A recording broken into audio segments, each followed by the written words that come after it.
ঘরের মধ্যে একটা কোরআন ছিল, সেটা কেউ মুছে রাখে নাই, ভাবছে কোরআন যেই ঘরে টিভি থাকে সেই ঘরে কোরআন থাকবে কেন, এটা কেউ মসজিদে রেখে আসে। নাউজুবিল্লাহ।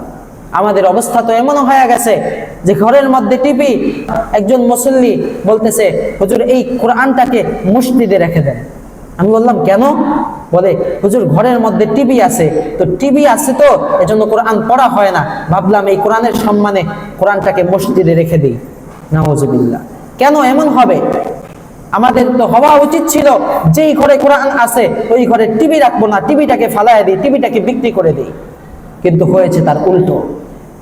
এজন্য শুনে রাখুন, যেই ঘরে কোরআন থাকে ওই ঘরে কখনো আযাব নিপতিত হয় না, আল্লাহর গজব পতিত হয় না। এজন্য এখন থেকে উচিত আমরা কোরআন পড়তে পারি বা না পারি, একটা কোরআনকে সুন্দর করে সযত্নে কাবার দিয়ে গিলাপ দিয়ে ঢেকে ঘরের মধ্যে যত্ন করে রেখে দেওয়া। কোরআন পড়তে পারি না তো মাঝে মাঝে কোরআনটাকে বুকের সাথে লাগা, দুইটা চোখ দিয়ে অশ্রু বের করা উচিত। আল্লাহ যেই সময় ছিল কোরআন শিখতে পারি নাই, এখন চেষ্টা করতেছি কিন্তু আগের মতো পারি না, কিন্তু আল্লাহ তুমি মাফ করে দাও, এটাই তো আমার ধর্মীয় গ্রন্থ ছিল, পড়তে পারি নাই, হক আদায় করতে পারি নাই, কিন্তু মাফ করে দাও।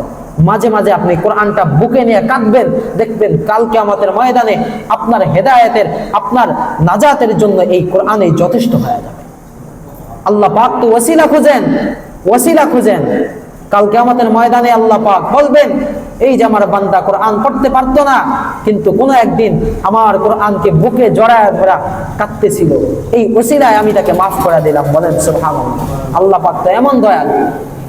100 জন ব্যক্তিকে হত্যা করেছে, তওবার সুযোগ হয় নাই, প্রতিমধ্যে মারা গিয়েছে, কিন্তু তওবা করার জন্য নেককারদের বস্তির দিকে আগাইতেছিল, আল্লাহ পাক এই ওসিলায় তাকে ক্ষমা করে দিয়েছেন। তো এজন্য মুহতারাম হাজরিন, নিজেরা কোরআন শিখবো। এটা এমন একটা সময়, যেই সময়ের মধ্যে আমরা আমাদের সন্তানদেরকে দ্বীনি শিক্ষা প্রতিষ্ঠানে ভর্তি করিয়ে তাদের থেকেও কোরআন শিখতে পারি, দোয়া শিখতে পারি, মাসআলা মাসাইল শিখতে পারি।